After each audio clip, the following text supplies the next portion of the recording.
यो नित्यमच्युतपदाम्बुजयुग्मरुग्म व्यामोहतस्तदितराणि तृणाय मेने अस्मद्गुरोर्भगवतोऽस्य दयैकसिन्धो रामानुजस्य चरणौ शरणं प्रपद्ये. அடியேனின் அன்பான நமஸ்காரங்கள். திருக்கோளூர் பெண்பிள்ளை ரகசியம் அப்படிங்கிற அந்த அற்புதமான தலைப்புல நிறைய பாகவதோத்தோட பெருமைகளா நம்ம அனுபவிச்சுட்டே வரோம் இல்லையா? ஏன்னா திருக்கோளூர் பெண்பிள்ளை ராமானுஜர் இடத்துல வைத்தியமானதி பெருமாள் அப்படின்னு சொல்லக்கூடிய திருக்கோளூர் அப்படிங்கிற அந்த திவ்ய தேசத்துல இருக்கிற அந்த பெருமாள் முன்னிலையில ராமானுஜர் பார்த்து நிறைய பாகவதோட பெருமைகளை எடுத்து சொல்லிகிட்டே இருக்கா. அவளை மாதிரி நான் கைங்கரியம் பண்ணனா, அவளை மாதிரி நான் பக்தி பண்ணனா, அவளை மாதிரி நான் அந்த பெருமாளுக்கு சரணாகதி பண்ணனா அப்படின்னு சொல்லிகிட்டே இருக்கக்கூடியதான அற்புதமான வாசகங்கள். இன்னைக்கு நாம் அனுபவிக்க போற வாசகம் எத்தனாவது வாசகம் தெரியுமோ? 45வது வாசகமான வைத்த இடத்தில் இருந்தேனோ பரதனை போலே என்ற அற்புதமான வாசகம். இந்த இடத்துல வைத்த இடத்தில் இருந்தேனோ பரதனை போல அப்படின்னு சொல்லும்போது, பரதன் ஏதோ ஒரு பொருளை ஒரு இடத்துல வச்சுட்டு அந்த இடத்துல இருந்தது, அதுவே ஒரு சரணாகதி அப்படின்னு சொல்லக்கூடியதான அற்புதமான வாசகம்.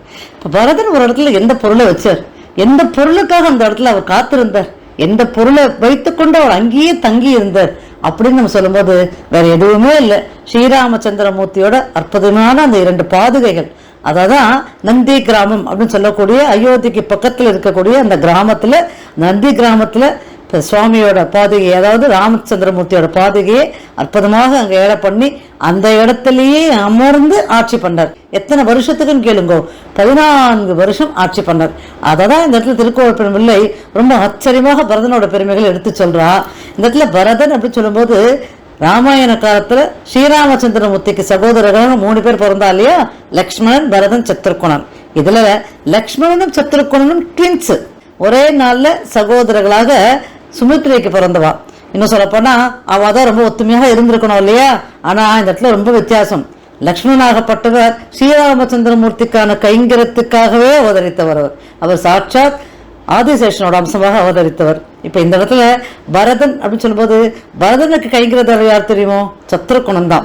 அதாவது சுமித்ரையோட 2 புத்தர்களுமே ஒருவர் ராமருக்கு கைங்கரியம் பண்றார், இன்னொருத்தர் பரதனுக்கு கைங்கரியம் பண்ணக்கூடிய அற்புதமான ஒரு விஷயம் தான் இங்க நடந்தேறி இருக்குது. இந்த இடத்துல பரதன் சத்ருகுணன் 2 பேருமே இணை பிரியாத சகோதரர்கள் சொல்லலாம். சத்ருகுணனுக்கு பரதனை பிரிஞ்சு ஒரு நிமிஷம் கூட இருக்க முடியாது. எப்படி ராமரை பிரிந்து லக்ஷ்மணனால இருக்க முடியாதோ அப்படியே தான் பரதனும் சத்ருகுணனும். இந்த இடத்துல ராமருக்கும் பரதனுக்கும் ஒரு அற்புதமான ஒரு விஷயம், கருத்து ஒற்றுமை உண்டு. என்ன தெரியுமோ? ராமருக்கு லக்ஷ்மணன் கைங்கரியம் பண்ணி, இப்ப எப்பவுமே நிறைய சகோதரர்களை பார்க்கும்போது ராம லக்ஷ்மணரா இருக்கணுமே அப்படின்னு சொல்லுவா. ராமருக்கு ரொம்ப மிகவும் பிடித்த தம்பி அப்படின்னா அது பரதன் தான். இந்த இடத்துல பரதனும் ஸ்ரீராமச்சந்திரமூர்த்தியும் ஒரே கருநிறத்தை உடையவர்கள் சொல்லுவா. அதுல ஆதிசேஷன் அம்சம் இல்லையா லக்ஷ்மணன், அவர் ரொம்ப வெளுப்பா தான் இருப்பார். இப்ப இவா 2 பேரும் ரொம்ப கருப்பாவே இருப்பா. இப்ப பார்க்கறதுக்கும் ஒரே மாதிரியான அழகில் இருக்கக்கூடியவா. அந்த ஒற்றுமை தான் பரதனுக்கும் ஸ்ரீராமச்சந்திரமூர்த்திக்கும். திருமாவளோட, அதாவது பெருமாளுடைய அற்புதமான ஆயுதம் எது தெரியுமோ? பாஞ்சஜன்யம் அப்படின்னு சொல்லக்கூடிய அந்த அற்புதமான சங்கு. அந்த சங்கோட அவதாரமாக அவதரிக்கிறதான் இந்த பரத ஆழ்வார் அப்படின்னு சொல்லுவா. அவர் ஆழ்வார் அப்படின்னு, ஆழ்வார்கள் அப்படின்னு சொல்லும்போது ஆழ்ந்த பக்தி இருக்கிறவா தானே. அப்ப அந்த ஆழ்ந்த பக்தி இந்த பரதனுக்கு யார் இடத்துல இருக்குன்னா, பக்தி மட்டும் இல்லை, அந்த அண்ணன்கிற அந்த பாசமாகட்டும், அரசன்கிற அந்த மதிப்பாகட்டும், எல்லா விஷயத்திலுமே மிகச்சிறந்த பக்திமான். தம்பி உடையான் படைக்கஞ்சான்னு சொல்லுவா இல்லையா? அப்படி இருந்தவர்தான் பரதர் ஸ்ரீராமச்சந்திரமூர்த்திக்காக. இதுல தசரத மகாராஜுக்கு 3 மனைவர் சொல்லுவோம் இல்லையா? கைகேயி, கௌசல்யை, சுமித்ரை அப்படின்னு 3 பேர் சொல்லுவோம். கௌசல்யை பட்டத்து வகிஷி. இப்ப கௌசல்யை சுமித்ரி சொல்லும் போது அவர் 2 பேருமே ஒரு சாதாரண அரசு குலத்தை சேர்ந்தவராம். ஆனா கைகை அப்படி கிடையாது. காங்கேய நாடு அப்படின்னு சொல்லக்கூடிய, இன்னைக்கு ஆப்கானிஸ்தான் சொல்றோம் இல்லையா, இந்த காங்கேய நாட்டோட மன்னன் இருக்கான் இல்லையா, அவருடைய புத்திரி தான் கைகேயி.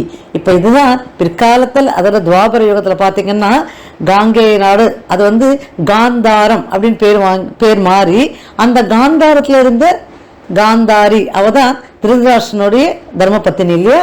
இதை நம்ம ஏற்கனவே மகாபாரதத்திலையும் பார்த்துருக்கோம். அப்போ அந்த காங்கேயம் அப்படிங்கிற அந்த இடமானது ரொம்ப பிரசித்தி, ரொம்ப யுகமாகவே அது ரொம்ப பிரசித்தி பெற்ற ஒரு இடம். அது அந்த இடத்துல அந்த காங்கேய நாட்டில் வளர்ந்தவள் தான் கைகேயி.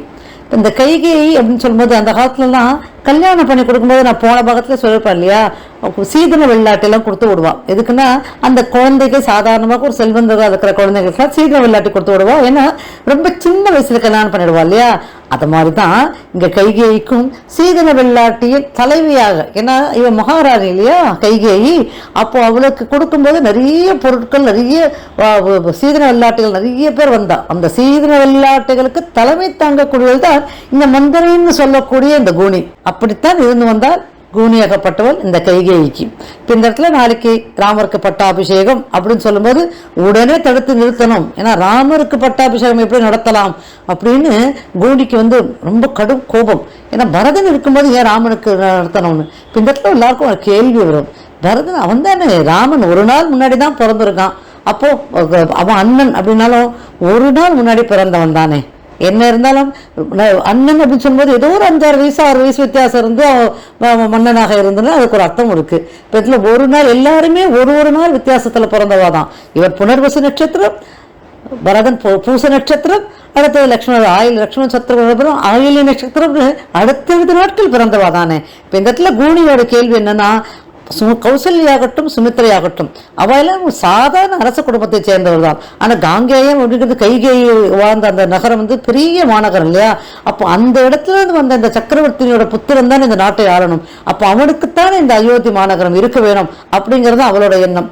இந்த எண்ணத்தை அவ இன்னைக்கு நேற்றுக்கு வளர்த்துக்கல.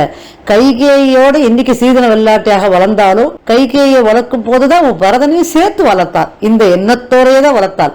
இப்ப இந்த இடத்துல ராமருக்கு பட்டாபிஷேகம் அப்படின்னு சொல்லும் போது அவளால தாங்கிக்க முடியல. அதனாலதான் அவன் நேர கைகேயி இடத்துல போயிட்டு, ஏற்கனவே தசரத சக்கரவர்த்திக்கு ஒரு சமயத்துல ஒரு நாட்டுக்கு போருக்கு போகும்போது அந்த நாட்டுக்கு போருக்கு இவதான் உதவி செய்தார். ஏன்னா இவள் வில்வித்தையெல்லாம் கற்றவள் கைகேயி. ஏன்னா மகாராணியாக இருந்தவள், அவள் வில்வித்தையெல்லாம் கற்றவள். அதனால அவர் சக்கரவர்த்தி தசரத சக்கரவர்த்திக்கு உதவி செய்யும் போது 2 வரங்களை கேட்கும்போது அவ சக்கரவர்த்தி என்ன சொல்லிட்டா, எனக்கு இப்ப வேண்டாம் இந்த வரங்கள், எனக்கு என்றைக்கு தேவையோ அன்று கொடுங்கள். அந்த காலத்துலலாம் ஏதோ வரங்கள்லாம் கொடுத்தாச்சுன்னா அப்படி கேட்கலான்னு விட்டு அதெல்லாம் இதெல்லாம் தர முடியாது அப்படிலாம் சொல்ல முடியாது. ஏன்னா அதெல்லாம் கொடுத்தாலும் அதெல்லாம் அவள் மெயின்டைன் பண்ணி தான் ஆகணும். அவள் எப்போ கேட்குறாளோ அதை கொடுத்து தான் ஆகணும். அதனால அவர் சத்தியம் செய்து கொடுத்தார், நீ எப்போ கேட்டாலும் உனக்கு அந்த வரங்களை நான் கொடுக்குறேன் அப்படின்னு சொல்லி சத்தியம் செய்து கொடுத்தார். இந்த சத்தியத்தின் வழியில் ஏற்பட்டு தான் இந்த தொல்லையே. இப்போ இந்த இடத்துல நேராக தசரத மகாராஜாட்ட 2 வரங்களை கேட்டு ஒரு 14 வருடம் ராமர் காட்டுக்கு போனோம். அந்த சமயத்தில் மட்டும் அல்லாமல் அதற்கு பிறகும் பரதனே இந்த நாட்டை ஆளணும், ஏன்னா அவனுக்கு உண்டான நகரம் தான் இந்த அயோத்தி அப்படின்னு சொல்லி வரத்தை வாங்கினார் இல்லையா? இதெல்லாம் முடிஞ்சிடுது. எல்லாம் முடிஞ்சு பாவம் ராமரும் காட்டுக்கு போயிட்டார். ஆனால் இதில் என்ன ஒரு விஷயம்னா, பரதனும் சத்ருகுணனும் அப்போ அந்த இடத்துலயே இல்லை, அவன் அயோத்தியிலே இல்லை. அவள் எங்கே போயிருந்தாருன்னா காங்கேய நாட்டுக்கு போயிருந்தா. ஏன்னா மாமா அங்கே இருந்தார், கைகேயோட அண்ணா அங்கே நாட்டாளர் இருந்தார், தாத்தா பாட்டன் வீடு அது. அந்த இடத்துக்கு அடிக்கடி அவள் போவாள். அதனால அவள் அங்கே இருந்தா, அங்கே சந்தோஷத்தில் அங்கே ஒரு விழாக்காக போய் அங்கேயும் அங்கே தங்கி அங்கே இருந்தா. இங்கே நடந்தது எதுவுமே பரதனுக்கு தெரியாது. பரதனுக்கு தெரிஞ்சா விட்டுருப்பானா? பரதனுக்கு எதுவுமே தெரியாது. அவன் வரும்போது வர வழியிலலாம் பார்த்தீங்கன்னா எல்லாரும் பரதனை பார்த்து திட்ட ஆரம்பிச்சிட்டா. ஏன்னா ராமர் காட்டுக்கு போயிட்டார், ராமர் லக்ஷ்மணர் சீத்தை காட்டுக்கு போயிட்டா. தசரத மகாராஜா ரொம்ப சீரியஸா இருக்கார். ஏன்னா அவருக்கு அன்னைக்கு அந்த வரத்தை கொடுத்துட்டு கீழே இருந்தவர் தான். அப்புறம் அவர் எழுந்திருக்கவே இல்லை. அதனால ரொம்ப அவர் படுத்த படுக்கை ஆயிட்டார். அப்போ இவர் காட்டுக்கு அந்த அயோத்தி மாநகரமே அழுத கோலத்தில் இருந்தது. எப்படி இருக்க வேண்டிய மாநகரம் அப்படி இருந்தது. இதெல்லாம் பார்த்துட்டு பரதனுக்கு ரொம்ப சந்தேகம். அங்கிருந்து அவன் வர வழியெல்லாம் பார்த்தீங்கன்னா அங்க இருக்கிற மக்கள்லாம் அவன் தூற்றினான். அவ எல்லாரும் யார் முகத்திலே சந்தோஷம் கிடையாது. எல்லாரும் பரதனை பார்த்து திரும்பிட்டான் மூஞ்ச. யார்கிட்டயாவது பரதனை போய் பேச்சு கொடுத்தா பேச மாட்டேங்கிறான். பரதனுக்கு ஒண்ணுமே புரியல. என்னது, என்ன ஆச்சு, என்ன நடந்தது, நமக்கு தெரியாம இங்க என்ன, நமக்கே ஒண்ணுமே புரியலையே அப்படின்னு நேரா அங்க அரண்மனைக்கு கைகேயி கிட்ட என்ன நடந்தது அப்படின்னு கேட்கும் போதுதான் அவருக்கு விஷயமே தெரிஞ்சுதான். இல்ல விஷயம் என்னன்னா, பரதன் நேர எங்க ஓடி வந்தான் தெரியுமா? கௌசல்யா கிட்ட தான் ஓடி வந்தான். ஏன்னா கௌசல்யோட ஆத்மார்த்த புத்திரன் பரதனாம். அவர் ராமர் வளர்த்ததை விட கௌசல்யை பரதனை தான் ரொம்ப வளர்த்திருக்கா, அவ்வளவு பிடிக்கும். அதே மாதிரிதான் கைகேயும் பரதனை வளர்த்ததை விட அவர் ராமனை வளர்த்தது தான், ராமான்னு சொல்லக்கூடியவர் தான் கைகேயி. இப்ப இந்த இடத்துல கௌசல்யை நோக்கி ஓடி வர்றாரு பரதன். இந்த மாதிரி சொல்றா, தாயேன்னு போ, உனக்கு எல்லாமே முடிஞ்சு போச்சு, ராமன் காட்டுக்கு போயிட்டான், இப்போ உனக்கு தான் பதவியா அரசன் எல்லாம் காத்துட்டு இருக்கே, போ நீ அரச ஆளு போ, எனக்கு அதனால ஒன்றும் கவலை கிடையாது, நீ என் மகன் தான் அப்படின்னு கௌசல்யா சொல்லும்போது கதறி எழுதாராம் பரதன். தாயே, என்ன நீ தப்பா நினைக்கலாமா, நான் அந்த மாதிரி தானா, இந்த அரியணைக்கு ஆசைப்படக்கூடியவனா நான், அப்போ நான் இவ்வளவு பெரிய பாவத்தை பண்ணியிருக்கேன் அப்படின்னு சொல்லிட்டு பாவப்பட்டியல் அப்படின்னு ஒண்ணு சொன்னாராம். ரொம்ப ஆச்சரியமா இருக்கும் அந்த பாவப்பட்டியல் நீங்க கேட்கும்போது. இதுல கம்ப ராமாயணத்திலும் சரி, வால்மீகி ராமாயணத்திலும் சரி, துளசிதாச ராமாயணத்திலும் சரி, இந்த பாவப்பட்டியல் கணக்கு ஆனா கம்மியா இருக்கும், குறைவா இருக்கும் தவிர்த்து. ஆனா பாவத்தை பத்தி அவர் எடுத்து சொன்ன விஷயம் இருக்கு பாத்தீங்களா, அது எல்லா ராமாயணத்திலும் ரொம்ப ஆச்சரியமா எடுத்து சொல்றான். என்ன மாதிரியான பாவங்கள் இருக்கு, அதாவது ராமரை காட்டுக்கு அனுப்பிச்சதுனால எனக்கு என்ன மாதிரியான பாவங்கள் கிடைக்கட்டும், நான் நினைச்சிருந்தா ராமரை காட்டுக்கு அனுப்பணும்னு நினைச்சிருந்தா எனக்கு இந்த பாவங்கள்லாம் கிடைக்கட்டும் சொல்லிட்டு சொன்னாரு. என்னென்ன பாவங்கள் தெரியுமோ, ராமர் காட்டுக்கு போகணும் அப்படின்னு எவன் விரும்புறானோ அவன் இந்த பசுவை காலால், அதுவும் எந்த பசுவை, நல்லா தூங்கி இருக்கிற பசுவை காலால் அப்படி எட்டி உதைச்சா அதனால கேட்கக்கூடிய பாவம் இருக்கு பத்தியா, அந்த பாவத்தை நான் அனுபவிக்கிறேன். இப்ப ராமர் காட்டுக்கு போனாருங்கிறத நான் சந்தோஷப்படுறவனா இருந்தா, முதல்ல ஆட்சிக்கு அரசாட்சி பண்றான் பத்தியா அரசன், அவனுக்கு தீமை செய்த பாவம், என்ன பாவம் கிடைக்கிறோம் அந்த பாவத்தை நான் அனுபவிக்கிறேன். இன்னொரு பாவம் சொல்றாம, வேலையால், அதாவது வேலை பண்றா பாத்தீங்களா, கூலிக்கு வேலை பண்ணுவாளே, அவளுக்கு நல்ல வேலை வாங்கிட்டு அந்த கூலியை கொடுக்காம இருந்தா அது எவ்வளவு பெரிய பாவம், அந்த பாவத்தை நான் அனுபவிக்கிறேன் அப்படின்னு எடுத்து சொல்ற கௌசல்யா கிட்ட இந்த பரதன். அந்த மாதிரி மக்களிடத்துல 1/6 வரியா வசூலிச்சுட்டு, ஆனா அந்த மக்களுக்கு எதுவுமே திருப்பி செய்யாம இந்த நாட்டை ஆள்றா இல்லையா, அந்த அரசனுக்கு என்ன பாவம் சேருமோ அந்த பாவத்தை நான் அனுபவிக்கிறேன்னு நிறைய பாவங்களை சொல்றார் கௌசல்யா கிட்ட. இத்தனை பாவங்களையும் நான் அனுபவிச்சுட்டு போறேன், ஆனா நான் நிச்சயமாக என் அண்ணன், என் ராவன் காட்டுக்கு போகணும் அப்படின்னு நான் நினைச்சதே கிடையாது. அண்ணன் இல்லாத இந்த வாழ்க்கை, இந்த அயோத்திய சூனியமாயிற்று அப்படின்னு சொல்லி கதறி அழறான். கௌசல்யா அவனை சேர்த்து கட்டி பிடிச்சுன்னு அழறான். இந்த இடத்துல விஸ்வாமித்திரர், வசிஷ்டர் எல்லாருமே கண்கலங்குறா. இதுல வால்மீகியும் அவரோட ராமாயணத்துல இந்த பரதனோட பெருமைகளை கண்கலங்கிதான் சொல்லியிருப்பார். ஏன்னா இந்த கதாபாத்திரத்திலேயே ராமாயணத்திலேயே மிகவும் உத்தமன் அப்படின்னு சொன்னா அது பரதனை தவிர வேற யாரும் இல்லை, அவனை தவிர எதுவுமே மிகையாகாது அப்படின்னு சொல்லக்கூடியதான ஒரு அற்புதமான ஒரு தம்பி தான் இந்த பரதன். அதனாலதான் இவரை ஆழ்வார் அப்படின்னு எல்லாரும் கொண்டாடுவா. இப்ப இந்த இடத்துல பரதன் கைகை கிட்ட போயிட்டு நேரா அவளையும் தன்னால முடிஞ்ச வரைக்கும் அவளை திட்டி தீர்த்தார். ஏன்னா ஒரு தாயை என்னெல்லாம் திட்டக்கூடாது அதெல்லாம் திட்டார், அதெல்லாம் பாவம் தான். ஆனா அந்த தாய் செய்த கொடுமை, இது ராமரை காட்டுக்கு அமிச்சது மிகப்பெரிய கொடுமை இல்லையா. எனக்கு இந்த அரசு பதிவை நான் உங்ககிட்ட கேட்டனா, எனக்கு வேணும்னு நான் சொன்னனா, எனக்கு எதுவுமே தேவையில்லை, அண்ணனை தவிர எனக்கு எதுவுமே தேவையில்லையாச்சு. அது மட்டும் இல்ல, நீ அண்ணனை காட்டுக்கு அமிச்சிட்டு மகாராஜாவையும் கொலை பண்ணிட்டியே, மகாராஜா இறந்து போற சமயத்துல இருக்கிற. இப்ப பரதன் உள்ள நுழையும் போதே மகாராஜா இறந்து போயிட்டார். ஆனா அதுல இன்னொரு பெரிய பாவம் என்ன தெரியுமோ, மகாராஜா இறந்து போறதுக்கு முன்னாடி அவருடைய அமைச்சர்கள் 8 அமைச்சர்கள் ஏற்கனவே சொல்லியிருப்பான் இல்லையா, அந்த அமைச்சர்கள்ல ஒரு அமைச்சர் சுமந்திரர் அவரை கூப்பிட்டு சொன்னாராம், இந்த பரதன் மட்டும் எனக்கு கொல்லி வைக்க கூடாது, எனக்கு பரதன் தீ முட்டவே கூடாது, என் பிணத்து கண்ணார் கூட பார்க்க கூடாதுன்ட்டாராம். இது அந்த ஒரு தமை எனக்கு எப்பேற்பட்ட அந்த தகப்பன் கொடுத்த ஒரு சாபம் பார்த்தீங்களா, அதை நினைச்சு வேதனைப்பட்டான் பரதன். என் தந்தையை நான் என்ன நினைச்சேன்னா, நீ செய்த இந்த பாவத்துக்கு நீ கணவனை இழந்தது மட்டும் இல்லாமல் என் தகப்பனாரையும் இழக்கும்படி ஆயிடுத்து, நான் எதுவுமே செய்யலையே அவருக்கு அப்படின்னு கதறி எழுதானான் பரதன். அப்புறம் நேர பரதன் எல்லார்ட்டையும் விட்டு அவனை மரவர் தரிச்சுட்டான். இதுதான் அங்க ஆச்சரியம். இப்ப ராமரோ லக்ஷ்மணரோ மரவர் தரிச்சுட்டு கிளம்பினான்னா அது வரம் கேட்டா கிளம்பினான். ஆனா அதுலயே லக்ஷ்மணன் தரிக்க வேண்டிய அவசியமே இல்லை, சீத்தையும் போக வேண்டிய அவசியமே இல்லை. ஏன்னா கைகை வரம் கேட்டதே ராமர் ஒருவருக்காக மட்டும்தான். ஆனா அவளும் சேர்ந்து போனா அதுல பரதனும் மறிவுரை தெரிச்சுட்டு சத்ருகுணனும் மறிவுரை தெரிச்சுட்டாலாம். ஏன்னா பரதன் எப்ப மறிவுரை தெரிச்சுட்டாரோ சத்ருகுணன் அவருக்கு ஆத்மார்த்தமான பாகவதோத்தமனாச்சு, அதனால அவரும் மறிவுரை தெரிச்சுட்டு 2 பேரும் புறப்பட்டு போயிட்டா. எங்க போனா பரத்வாஜ ஆசிரமத்துக்கு போனார். பரத்வாஜ ஆசிரமத்துக்கு போவதால் அப்படின்னு சொல்றது, ஏன்னா அங்கதான் ராமர் இருக்குன்னு தெரிஞ்சுட்டு அதை சொன்னது யாருன்னா குகன்.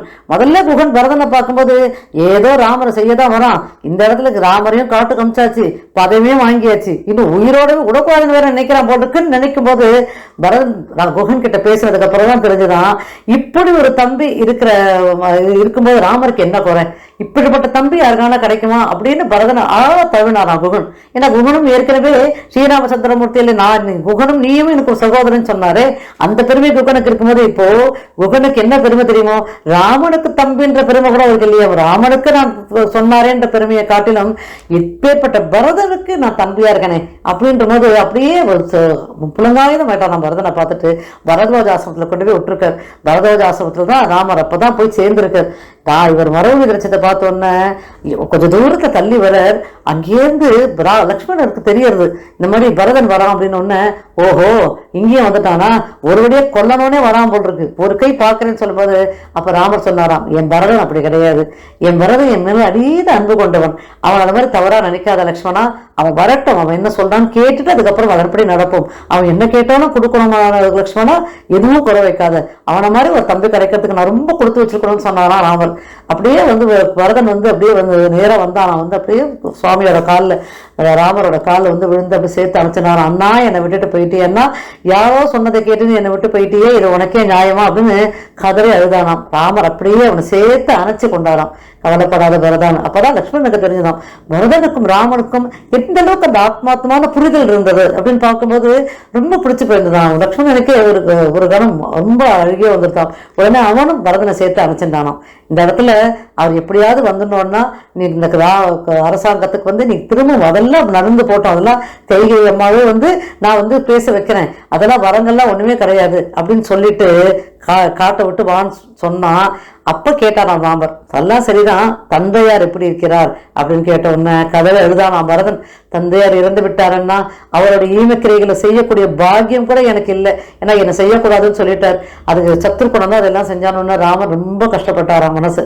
இப்ப ஏற்பட்ட நல்லவனுக்கு அவருக்கும் அந்த பாக்கியம் இல்லை, ஏன்னா பிள்ளையா பிறந்து ராமருக்கும் அந்த பாக்கியம் இல்லை. அதனாலதான் பிற்காலத்துல ஜடாயுக்கு அந்த கைங்கரத்தை அவர் பண்ணார்.